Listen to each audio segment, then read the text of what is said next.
ఆధ్యాత్మిక మిత్రులారా, సీతారామ లక్ష్మణులు చిత్రకూటం నుండి అత్రి మహర్షి ఆశ్రమానికి బయలుదేరారు.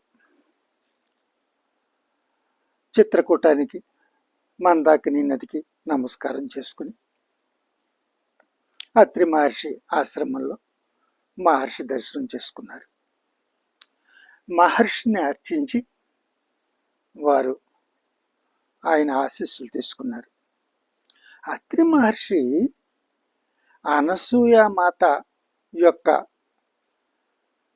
తపోశక్తిని, పాతివ్రత్య ప్రభావాన్ని సీతకు వివరించడం ప్రారంభించారు.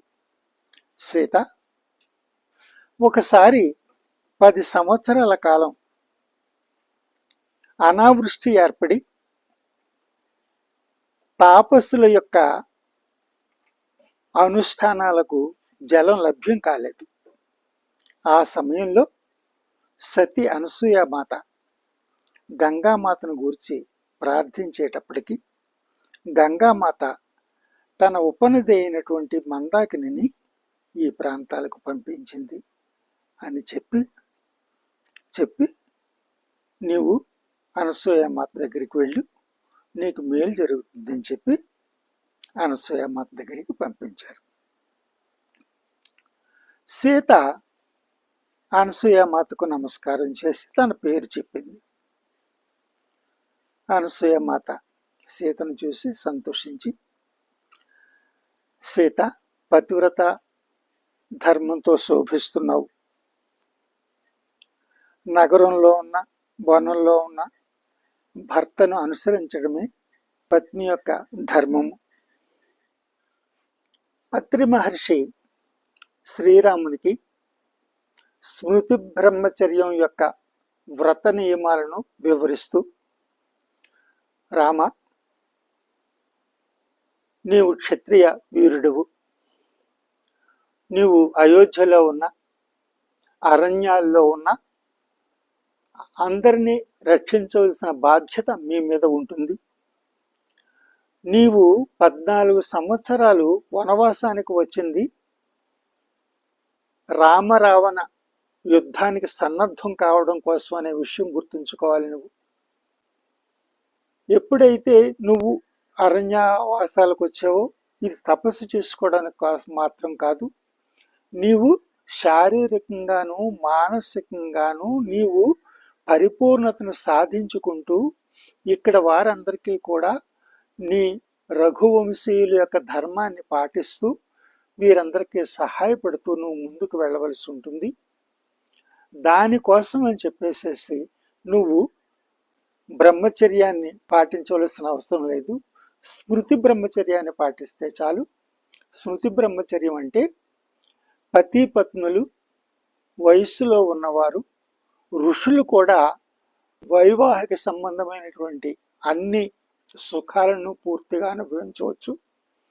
ఎందుకంటే మిథిల, అయోధ్య వంశాల వారు మిమ్మల్ని ఇద్దరిని కలిపారంటే ఈ యుగ సమస్యను పరిష్కరించడం కోసమే ఈ వివాహం అవసరమైంది. దానికోసమనే మీ ఇద్దరికి వివాహం జరిగింది. దానికోసం మీరు పూర్తిగా సన్నద్ధం కావాల్సి ఉంటుంది. భార్య సహకారం లేకపోతే భర్తలో ఉదాసీనత మొదలైనటువంటి రుగ్మతలు ఏర్పడతాయి. భార్యలో యవ్వన సంబంధమైనటువంటి రుగ్మతలు ఏర్పడతాయి. కనుక మీరు అయోధ్యలో ఉన్నట్టుగానే మీరు ఆ యుగ సమస్యను పరిష్కరించుకోవడం పూర్తిగా సన్నద్ధం కావలసి ఉంటుంది. అందుకోసం ఈ స్మృతి బ్రహ్మచర్యాన్ని పూర్తిగా పాటించవలసి ఉంటుంది అని చెప్పి ఆయన రామునికి ఈ స్మృతి బ్రహ్మచర్యం యొక్క వ్రత నియమాలన్నీ చెప్పారు.